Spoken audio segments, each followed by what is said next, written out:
Buenas noches. Muchas gracias por estar en esta mesa en la que vamos a discutir junto a 3 escritores. El título de la mesa es Literatura y Sensibilidad Regional, y tengo aquí conmigo a 3 escritores de distintas ciudades. Tenemos a Karina Pacheco, que es de Cusco, Ulises Gutiérrez, que es de Huancavelica, y Julián Pérez Huaranca, que es de Ayacucho. Bueno, antes de empezar ya la conversación propiamente dicha, al final quisiera pues dejar un espacio para poder compartir preguntas con el público. Simplemente quería, ya para ir entrando y conociendo también a los escritores que me acompañan, pues, ¿no? Y mencioné que, bueno, Karina es de Cusco, ella es antropóloga, ha publicado ya novelas, cuentos también.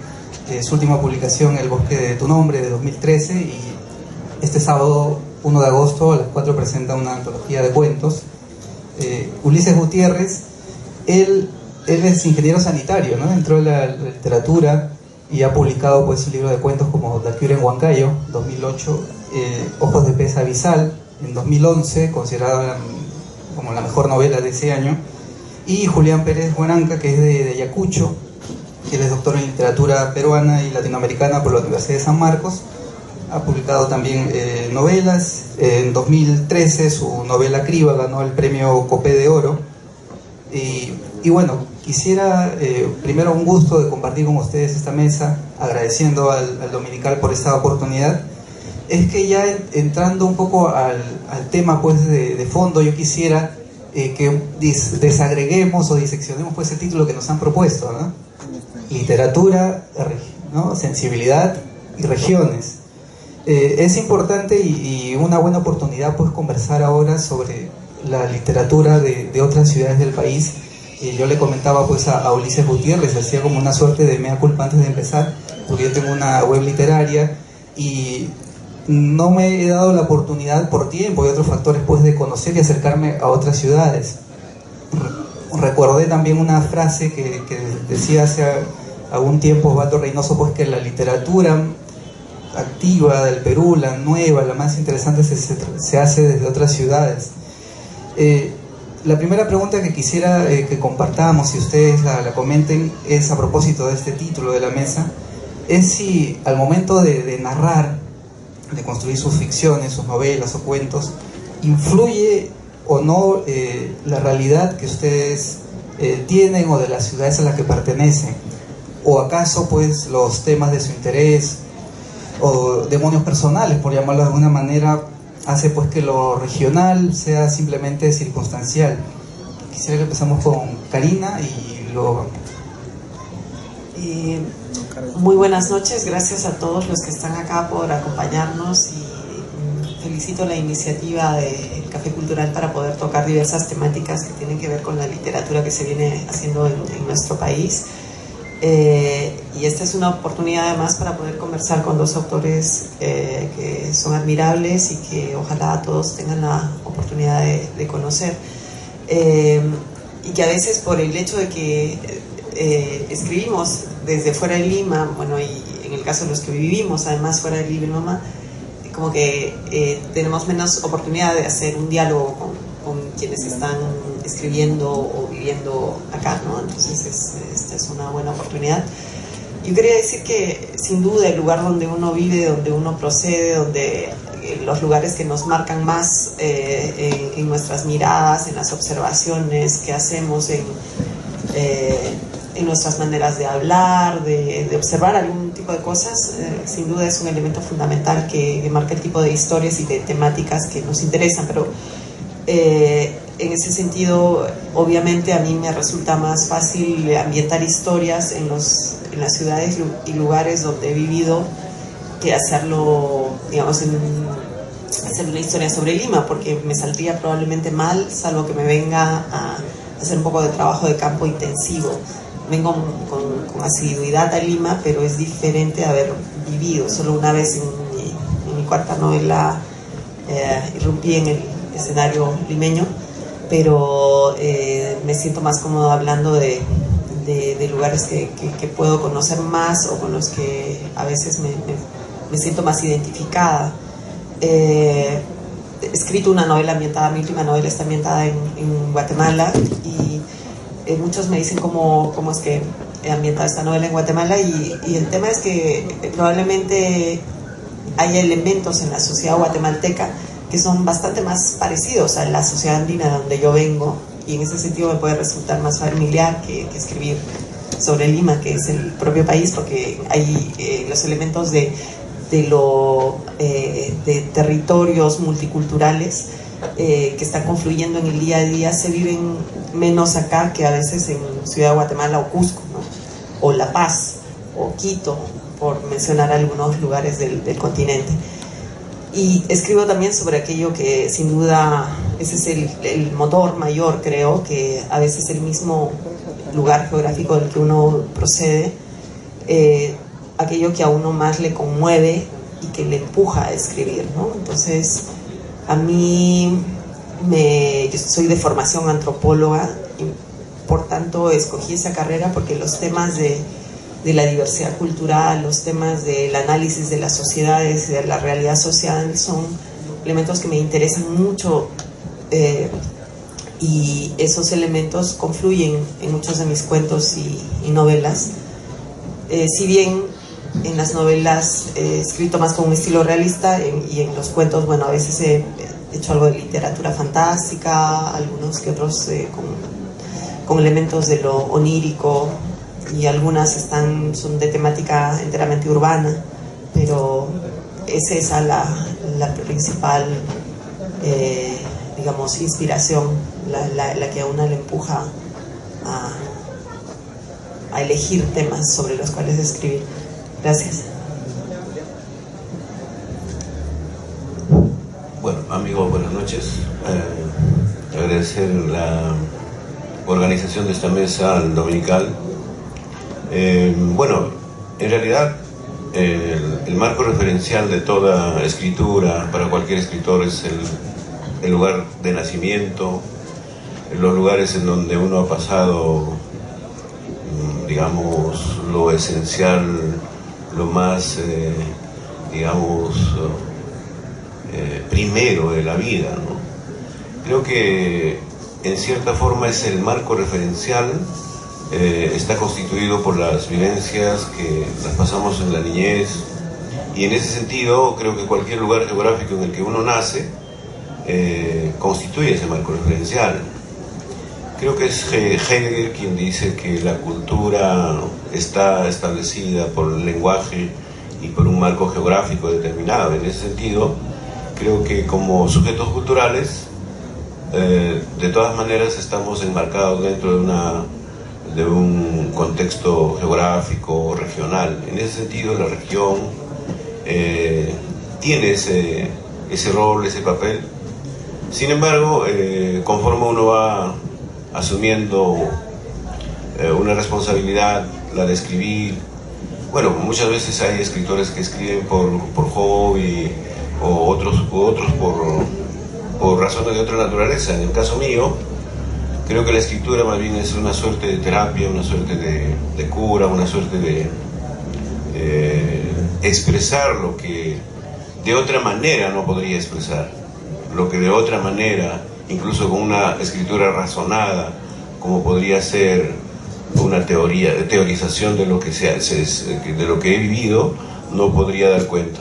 Para mí la literatura es un vehículo, es digamos, un medio de expresión de lo que no podría articular utilizando otros medios. Creo que en ese sentido podría yo plantear que el marco referencial realmente necesario e implícito en la escritura de cada escritor es la región en la cual uno nace, y desde donde uno empieza a modular, a configurar el mundo, digamos, cultural. Ulises. Bueno, buenas noches a todos, gracias por estar acá y gracias por la invitación también al comercio. Bueno, en mi caso yo nací en un pueblo llamado Colcabamba, al borde del río Mantaro, en la provincia de Tayacaja, en la región Huancavelica. Nací un 18 de julio del 69, día y hora mes y año en que un hombre caminaba en la luna, ¿no? Para que vean la dicotomía de dónde estaba yo cuando nací. Estudié la primaria en ese pueblito con estudiantes quechohablantes y hispanohablantes a la vez. Luego la secundaria en Huancayo y me vine a estudiar a la Universidad de Ingeniería a Lima. Ese es más o menos el viaje que he hecho yo en estos últimos años y que se refleja en los libros que he escrito, tanto el libro de cuentos La cría en Huancayo como la novela Ojos de pez abisal. Y claro, respondiendo a la pregunta de si uno escribe en función a donde ha crecido o donde ha vivido, creo que sobre todo esa infancia, y en mi caso una infancia doblemente especial porque en Colcabamba en aquellos años no había televisión, por ejemplo. Nuestro contacto con el mundo era la radio, y la radio en onda larga. Yo conocía Lima de oídas por radios de onda larga, conocía el mundo por radios de onda larga y por los cuentos que me narraba mi abuelo. Supongo que ahí habrá empezado esta manía de contar cuentos. Y bueno, ustedes se preguntarán entonces por qué diablos estudias ingeniería. Me la han hecho muchas preguntas. Yo creo que es más bien la necesidad del hombre por contar historias y porque les cuenten historias a uno, ¿no? Bien, ahora escuchándolos a ustedes tres, cada uno hablando pues desde que efectivamente la realidad del lugar de donde uno viene pesa, es un factor o punto de partida para escribir novelas o cuentos. Bueno, ambos han escrito ambos géneros. Me quedaba también pensando en lo que tanto mencionaba Karina como mencionaba Julián y también Ulises, ¿no? Que es la realidad social, el medio donde uno crece, y eso también tratando un poco de emparentar y ver elementos en común entre ustedes tres. En su narrativa también pues ahí de alguna forma está presente, hablando de realidad, presente el tema de la violencia, ¿no? En Karina, bueno, en El bosque de tu nombre está presente, claro, es la realidad de Guatemala, pero podría pensarse en la violencia aquí, también hacerse un paralelo si se quiere. Lo mismo con Julián Pérez en Criba especialmente, y Ulises, estos cuentos de La cría en Huancayo también está presente ahí como medio pues la violencia, ¿no? Quisiera que conversemos un poco sobre esto, hablando de realidad social y cómo se ha ido enfocando en sus respectivas obras. Bueno, si quieres, empezamos con Ulises entonces.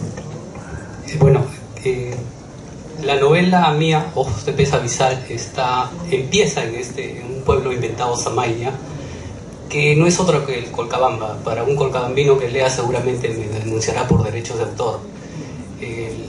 Y cuando me preguntan por qué escribí esa novela o de dónde nació la novela esta, en Colcabamba es un pueblo bastante especial porque está geográficamente ubicado y rodeado de montañas, y eso mismo lo hacía inaccesible para los grupos de violencia de aquellos años, ¿no? Huanta está cruzando el Mantaro y todos sabemos que en Huanta la guerra fue muy violenta. Y yo cuando era niño también me hacía esa pregunta, ¿por qué no cruzaban el río y llegaban a Colcabamba? Nunca llegaron sino hasta las afueras, y fue la vez que asesinaron a un muchacho que era más o menos de mi edad. Y entonces cuando esto ocurrió, el pánico cundió en el pueblo y obviamente las habladurías que decían que si quienes fuesen al entierro de este joven, en ese momento se aparecería Sendero y iba a asesinar a quienes iban ahí, ¿no? Entonces los hombres decidieron, o corrieron la voz de que no había que ir, pero las mujeres dijeron que sí, que había que ir, porque no la podían dejar sola a la madre de este joven. Entonces eso me contó mi madre, y yo me imaginaba una imagen tan triste como mujeres cargando a un joven, yendo a enterrarlo, solo mujeres, ¿no? Con esa imagen es que empieza Ojos de pez abisal, y me marcó tanto que empecé a lucubrar lo que sería esta historia, ¿no? Sí, la violencia nos atacó, nos traumó, pero sobre ese trauma, sobre esa violencia había que encontrar nuestra propia luz, como lo hacen los peces abisales, y sí, es más o menos la metáfora que trato de contar en mi novela. Bien. Vamos a jugar un poco con un tema delicado. Sí, yo había abordado el tema de la violencia política en el Perú en mi primera novela. Si bien es una historia familiar que luego parece como una familia común y corriente con sus felicidades y pequeñas tristezas, pero luego se da cuenta que sin saberlo ha estado atravesada por esa violencia. Entonces, en algunos cuentos también lo había abordado y sentía que tenía que dejarlo ahí. Pero cuando vino cada vez más fuerte la historia de lo que había ocurrido en Guatemala y ver tantos paralelos con lo que había ocurrido en el Perú, porque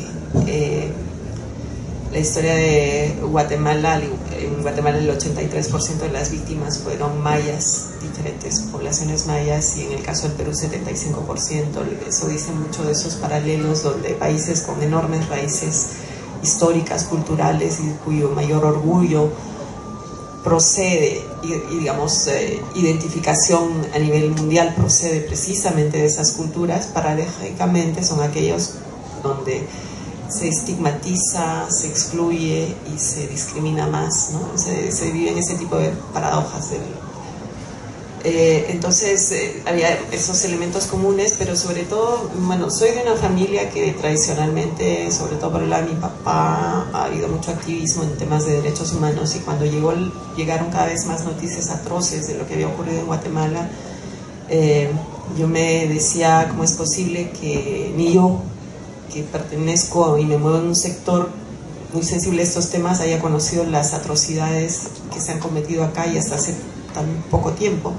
Y por eso es que me traté de interesarme más, y en un momento dado me di cuenta que estaba turbada y perturbada por algunas de las cosas que ocurrieron en Guatemala, ¿no? En Guatemala ha habido 200.000 muertos y desaparecidos, son las cifras más, digamos, mínimas, digamos, probablemente son muchos más, y digamos, se han cometido masacres donde han sido poblaciones enteras las arrasadas y de unas maneras absolutamente besánicas, ¿no? Entonces, cuando me fui enterando por temas de trabajo, yo viví en Madrid muchos años y me tocó tocar estos temas en algunos seminarios que me tocó organizar.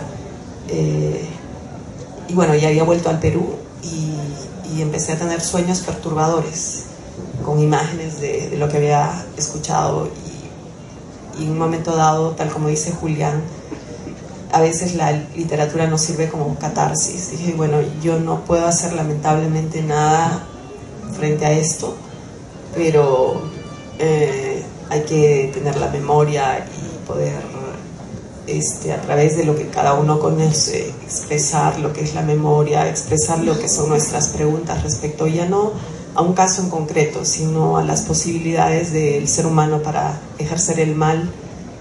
Y así como ha dicho Ulises, también para preguntarse cómo es posible que en contextos tan sangrientos haya gente que nos parece impresionante por su capacidad para generar luz, ¿no? Entonces, esa ha sido la motivación.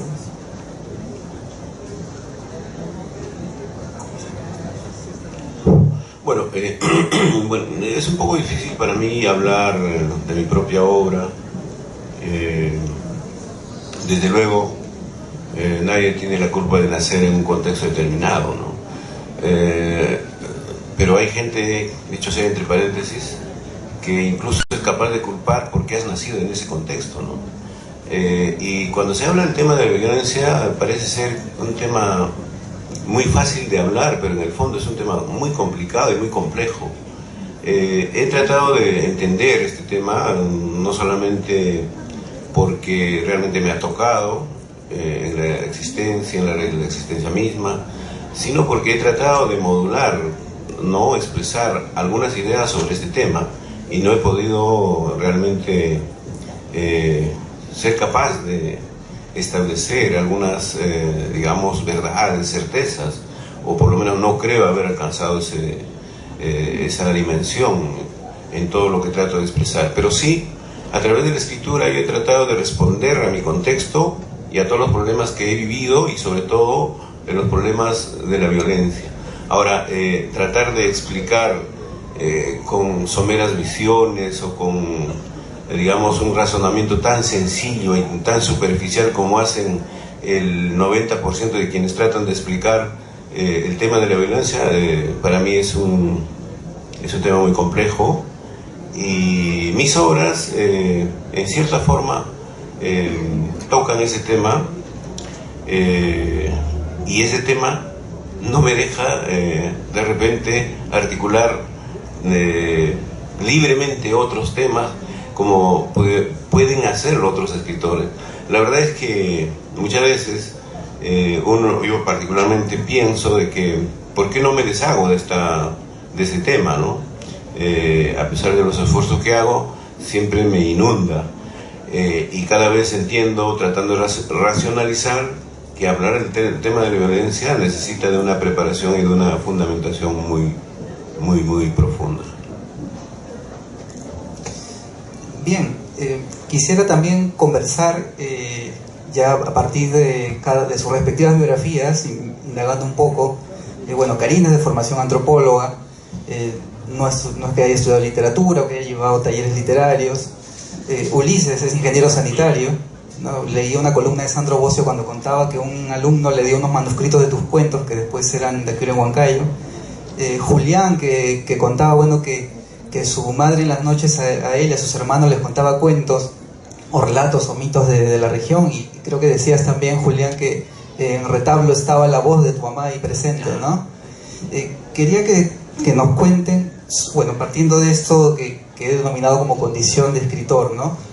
¿Cómo es que ustedes vuelcan o piensan en escribir, ¿no? Cómo con formación y destinos disímiles, ¿no? De alguna forma, ¿cómo es que se acercan ya a la escritura propiamente dicha y se lo empiezan a tomar un poco en serio, y estas historias que de alguna forma ustedes las tienen siempre presentes y han ido construyendo ya una obra en estos años, ¿no?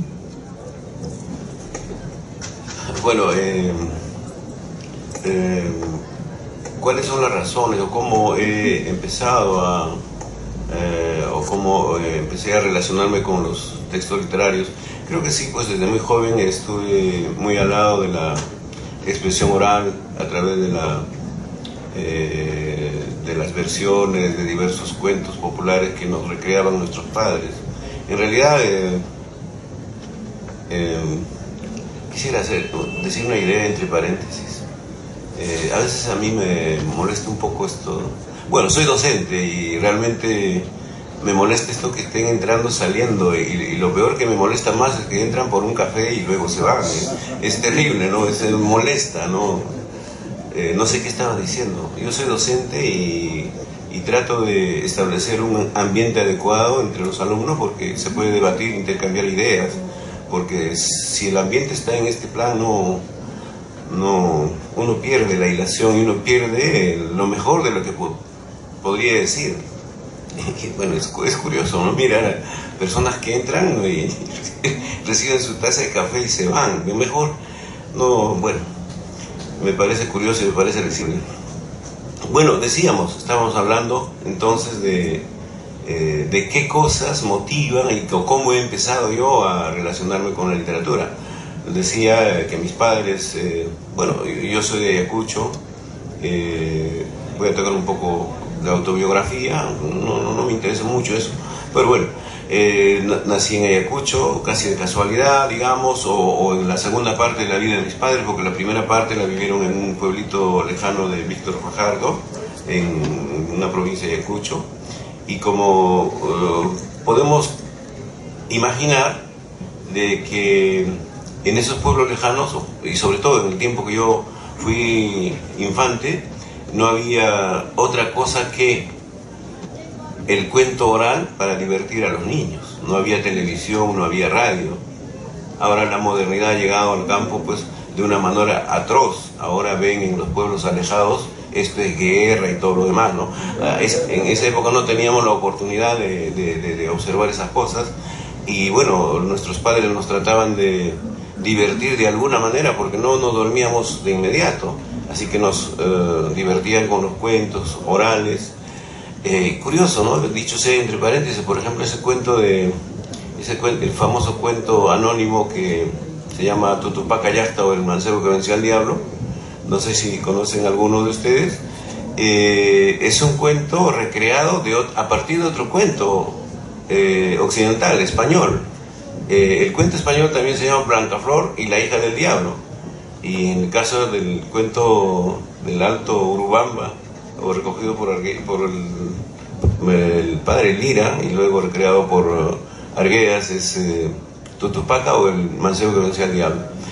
Entonces, ya a partir de mi existencia actual, racionalizando un poco las formas como se elaboran los textos y cómo se elaboraron los textos orales en esa época, podríamos decir que hay un sincretismo bárbaro en los cuentos orales. Bueno, de esos cuentos me alimenté, y creo que en cierta forma mi mamá tiene la culpa, ¿no? Porque por haber entrado en este mundo de la literatura que para mí no solamente da placer, en todo caso, como dicen los psicoanalistas, produce un goce, y ese goce no solamente es placer, es dolor y placer.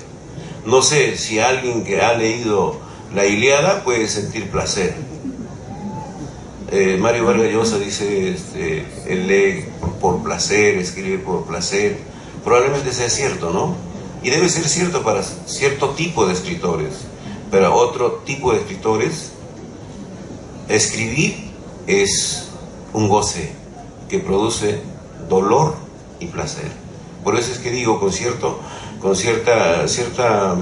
razón que mi madre tiene la culpa de haberme metido en esto de escribir, porque para mí escribir es un sufrimiento.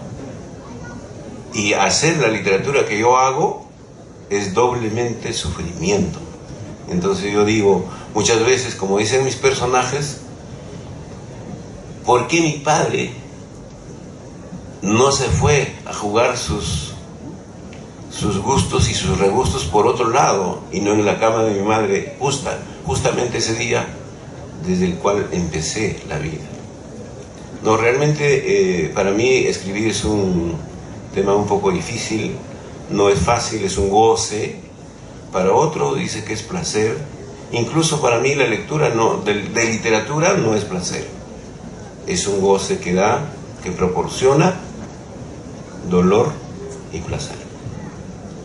Bueno, entonces mi escritura es un poco así, y he escrito 2 libros, Retablo y Criba, y realmente fue un perpetuo sufrimiento, y lograr da un plus de placer que sumado las 2 experiencias dan pues un goce particularmente que da gusto, ¿no? Vivirlo, ¿no? Bueno, eso es lo que puedo plantear sobre.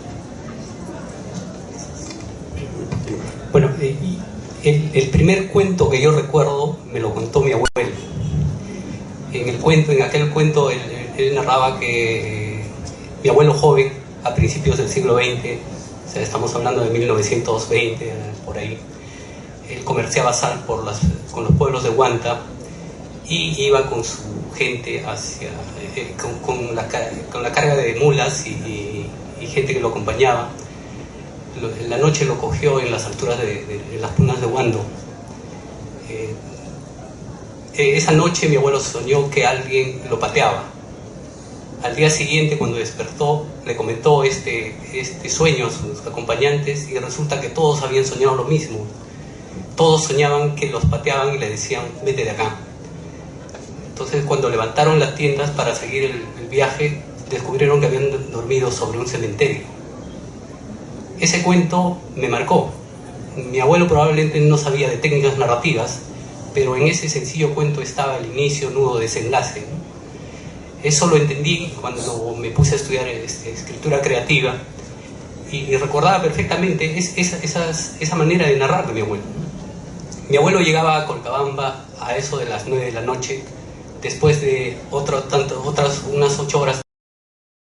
Llegaba a esa hora porque trataba de evitar el sol en su peor momento, pero el hecho de que llegara en plena oscuridad y entrar al patio de mi casa con los cascos del caballo retozando, el caballo echando nieblas desde la boca, y acompañarlo a que coma algo, y mientras comía algo nos contaba este tipo de historias, a mí me marcó.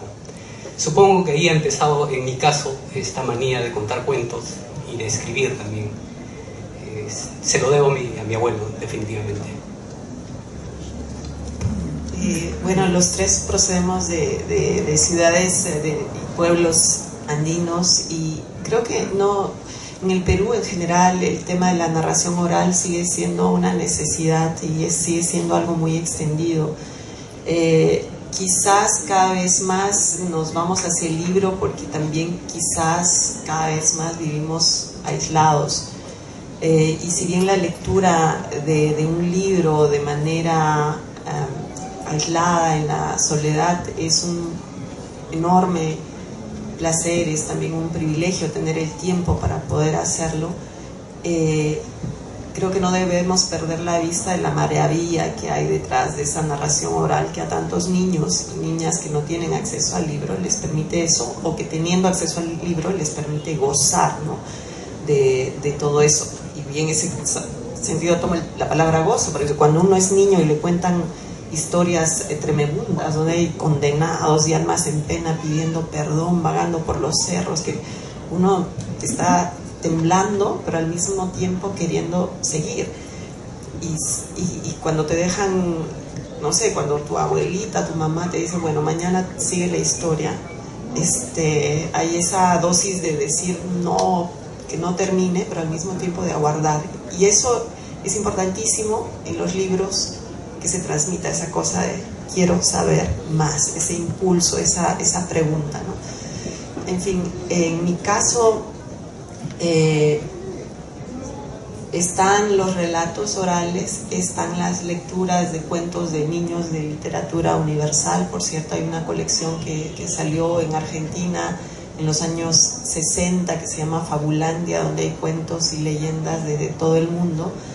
Y mis vecinos tenían ese libro, y yo años más tarde, cuando empecé a leer, veía esas colecciones con unas ilustraciones maravillosas, y fue a través de esa lectura, creo que yo quise ser antropóloga, porque no solo quería conocer las historias de mi entorno, muy andinas y amazónicas también, porque el Cusco tiene, al menos en el Cusco en el que yo he crecido, muy vinculado a Quillabamba, tiene muchas historias de la Amazonía, sino también quería saber de las historias de Indonesia, de China, de historias de cosacos y historias irlandesas de borrachos en las tabernas, y bueno, cuando eso va acompañado de ilustraciones para los niños, era fabuloso, ¿no? Entonces yo me volví, a través de la lectura de cuentos, me volví antropóloga, y después he vuelto finalmente otra vez a la escritura, y cada vez me dedico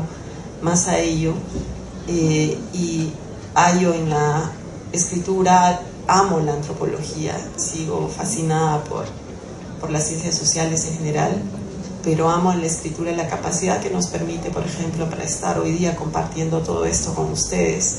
Si esta fuera una charla sobre la antropología que se hace en las regiones, probablemente no habría ni la mitad de audiencia que tenemos aquí. No lo sé, me atrevo a decir eso. Quiero pasar esta última ronda de conversación con nosotros para que el público pueda hacer algunas preguntas, y quería llegar a otro punto para ver qué opinan ustedes.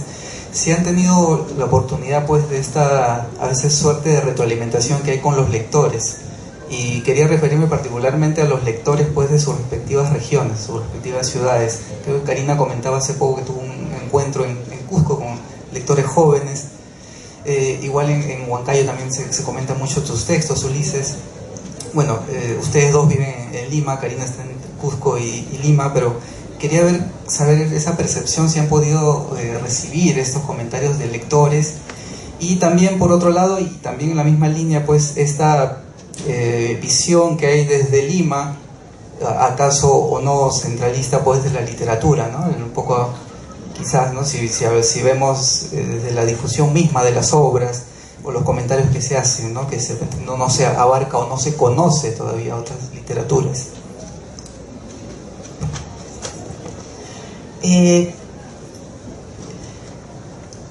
Sí, yo hace un tiempo he estado dudando de si debía seguir escribiendo literatura, porque claro, la información que a uno le va llegando, lee tal libro, lee cual libro, hay algunos clásicos que yo quisiera volver a leer o que todavía no he leído y que sabes que son fundamentales, y en un momento dado me preguntaba, ¿realmente debo seguir escribiendo? Porque, no sé, hay tantas lecturas que son imprescindibles para que los lectores peruanos, cusqueños, loretanos, conozcan, ¿no? de su propia región, de su propio país, o de países vecinos, o de regiones donde se comparten lazos e historias comunes. Y yo decía, ¿para qué seguir escribiendo si hay tanto para que los demás lean, ¿no? Y presentamos, bueno, esta antología que presentamos el 1 de agosto acá, se presentó en Cusco antes, hace 3 semanas casi.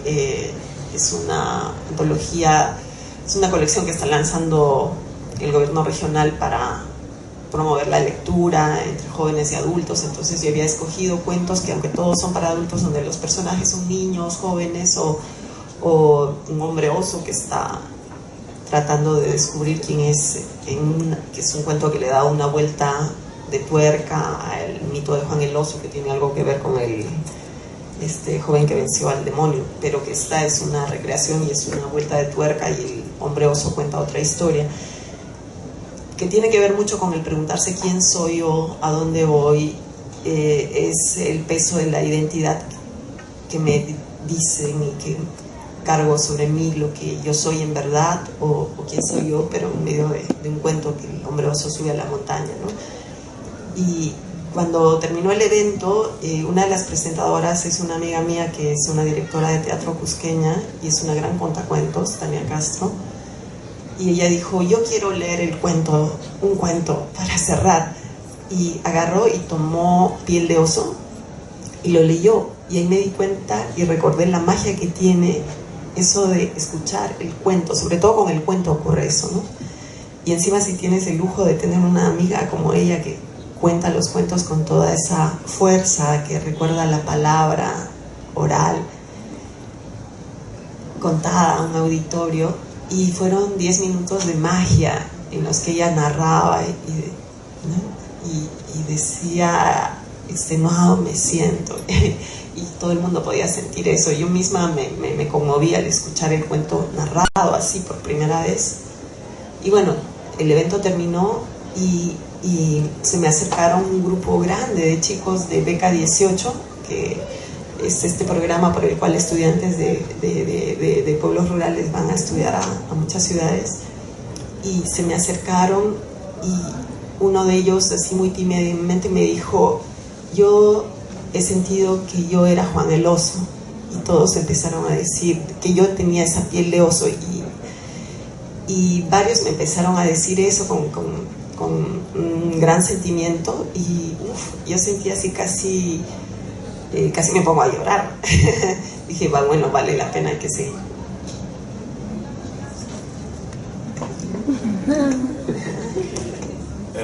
Bueno, yo con respecto a los lectores tengo 2 o 3 opiniones, ¿no? Por lo menos 2 puedo decirlas, las positivas y las negativas. Creo que leer libros de literatura que valen la pena y que son clásicos exige un aprendizaje y una dedicación y un razonamiento bastante adecuado, y es un poco trabajoso. Bueno, y por otro lado hay otros lectores pues que son un poco más, que podemos ver positivamente, son los que consumen, digamos, por razones diversas, ¿no? De repente se identifican con la historia, como el caso que está contando Karina, o es que de alguna manera les habla de su terruño, o qué sé yo, ¿no? Pero estoy siempre pensando en la literatura como un lenguaje que permite expresar algo más de lo que no puede expresar otro lenguaje. Para mí el arte implica un lenguaje, es un lenguaje que no solamente se queda en la superficie, en lo anecdótico, sino orada lo que otro lenguaje no puede decir. Creo que estoy hablando en difícil. Yo soy docente de literatura, así que estoy acostumbrado a dialogar con ese público. Disculpen ustedes, no es que quiera ofender a ustedes. Yo sé que ustedes son lectores bastante profundos, ¿no? Y por eso están aquí acompañándonos y escuchándonos a veces las cosas superfluas que hablamos, ¿no? Entonces, yo tengo una relación un poco problemática con los lectores. No creo mucho en los lectores, y realmente prefiero los lectores en número mínimo, pero que hayan entendido por lo menos en un 80%, tal vez en un 70%, las propuestas que he tratado de articular, ¿no? Entonces, por lo demás, no sé, realmente no he conversado con uno que otro lector que de repente con cierta admiración me cuentan la historia de mis libros, ¿no? Y por supuesto que el autor se siente en cierta forma feliz, ¿no? O contento por lo menos, ¿no? De que haya conmovido a una u otra persona la historia que de repente uno ha escrito para sí mismo, ¿no? Para convencerse a sí mismo de lo que, cómo puede explicar, ¿no? Los problemas en los cuales está inmerso.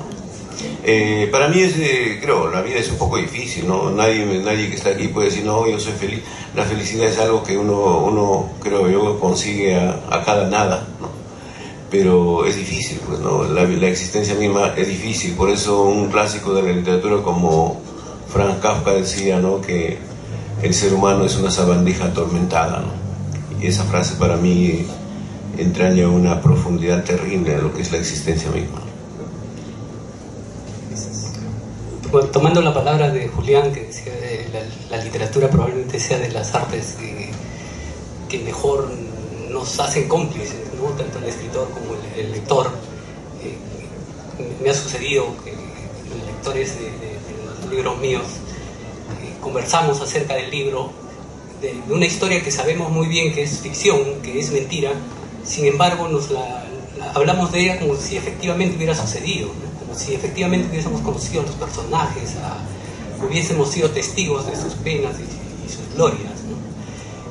Algo curioso que a mí me ocurrió fue que en el libro de cuentos, creo en Huancayo, hay un cuento que se llama Pintas en Civiles, que está ambientado en la Universidad de Ingeniería. En la historia es de un estudiante que está enamorado platónicamente de una mujer que se llamaba Rosario, y que un buen día la universidad aparece con pintas de Sendero Luminoso, y el protagonista de la historia, que odiaba a Sendero, decide borrar las pintas de Sendero, y sobre esas pintas él pinta Rosario te amo. Al día siguiente Rosario se convierte en la mujer más famosa de la universidad. Entonces este cuento yo se la pasé a mi hermano, que es ingeniero civil también, y él a su vez se la pasó por el correo a sus amigos civiles, y sus amigos civiles a otros civiles, y el cuento se fue por la red. Muchos años después mi amigo se encontró con un ingeniero civil en Ecuador, y conversando de muchos temas él le empieza a preguntar si había leído el cuento Pintas en Civiles, y efectivamente el ingeniero, que obviamente no sabía que mi amigo me conocía a mí, le dice que sí, que ha leído y que él había conocido a Rosario y que esa historia era cierta, ¿no? Cosa que me pareció increíble, porque todos sabíamos ahí que es pura ficción, pero sin embargo todos nos hacemos testigos de eso como si realmente hubiera sucedido, ¿no? No creo que haya otro arte que haga eso entre nosotros los humanos. Bien, ahora quisiera abrir el diálogo. Tenemos algunos minutos para algunas preguntas. Tengan en cuenta que son 3 escritores, así que yo le rogaría que la pregunta sea puntual para poder contestarla rápido y dar la oportunidad a otro más. ¿Alguien que quiera preguntar? Sí, les pedimos que levanten la mano, por favor. Aquí a la izquierda. Hola, buenas noches, un gusto, un placer escucharlos a ustedes. Y quería preguntarles si ustedes creen que existe algún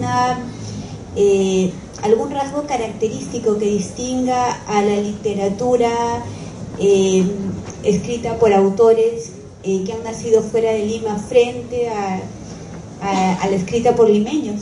¿Existe alguna característica que la distinga?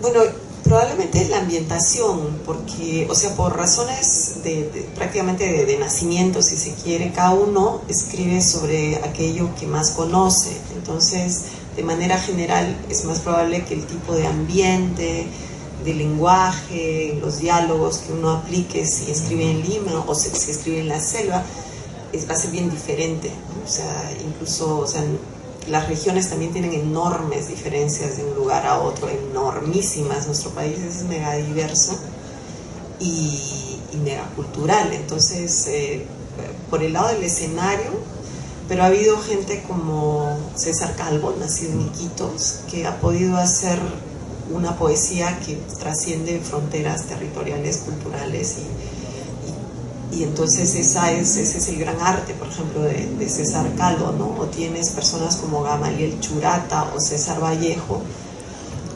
gigantes, ¿no? Que vienen de regiones diferentes y esa es la gran potestad de ellos, ¿no? O sea, es decir, tú puedes ser de Lima, de Puno, de Iquitos, de Santiago de Chuco, y el tema es, hay elementos que obviamente están ahí detrás de lo que tú tejes, de lo que bordas, pero la gran literatura es la que nos permite comunicar lo que nos parece esencial. Obviamente he nombrado a gigantes y creo que no me estoy comparando para nada con ellos, pero pienso eso, ¿no? O sea,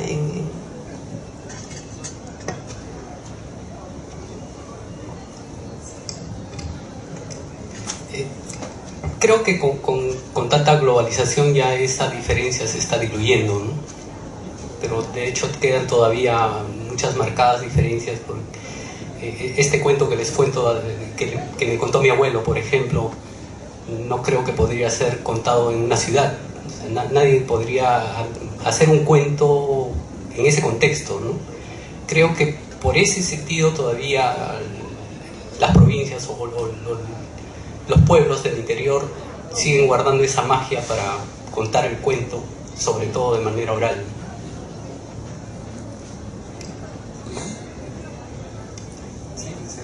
Había otra pregunta, creo, por aquí. De Karina Pacheco. Usted explicó en su discurso que el libro era como una especie de catarsis. Quisiera que un poquito explaye ese tema. Sí, es que a veces hay elementos que nos perturban o que nos provocan a veces tanta indignación. En el caso de que yo comenté de la novela Guatemala, era una suma de indignación, ¿no? Pero al mismo tiempo de la interrogación, es decir, cómo el ser humano es capaz de producir tanto horror, y al mismo tiempo, por otros lados, veía seres humanos siendo capaces de remontar el horror, no solo para sobrevivir, sino para crear alegría, o crear compasión, o crear una mirada que se convierte casi en sanación. Y es cómo es que somos los seres humanos para eso, ¿no? Entonces, esa suerte de querer responderme a mí misma sin llegar a responder con la novela, porque una buena novela no es la que te deja todos los asuntos cosidos y cerrados, sino más bien una que te cuenta algunas cosas, pero luego te sigue planteando preguntas, ¿no? Para que tú puedas seguir con ella en la cabeza probablemente. Y al escribir para mí también era como decir, yo me he sentido turbada, perturbada y hasta cierto punto traumada con algunos horrores, pues en ciertos momentos yo me he peleado con palabras y he tratado de hacer darles un knockout en algún momento, jugando y con los perpetradores de partes de esa violencia. Entonces también es una manera de catarsis en ese sentido. Sí, bueno, es una pregunta dirigida para el que quiera responder.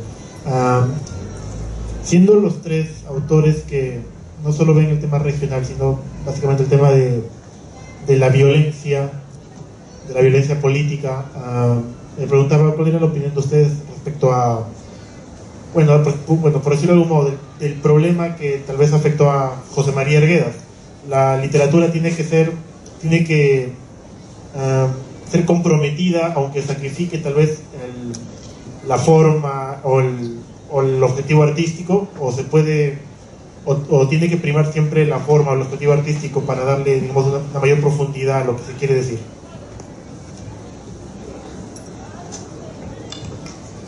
Bueno, en mi caso, como les comentaba, yo he tenido la suerte de vivir un mestizaje bastante placentero. O sea, en mi caso yo no tengo recuerdos traumáticos sobre eso.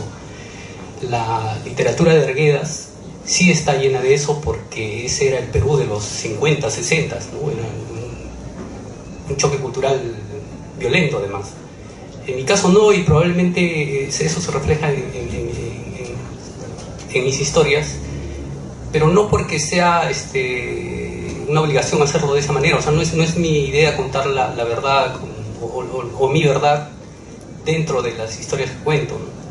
Yo creo que la ficción es una cosa y la realidad es otra, y que no estás obligado a reflejar la realidad en la ficción, y más aún si estás tocando temas sociales, porque si ese es tu objetivo, tendrías que hacer un tratado sociológico y no un cuento, una novela de ficción.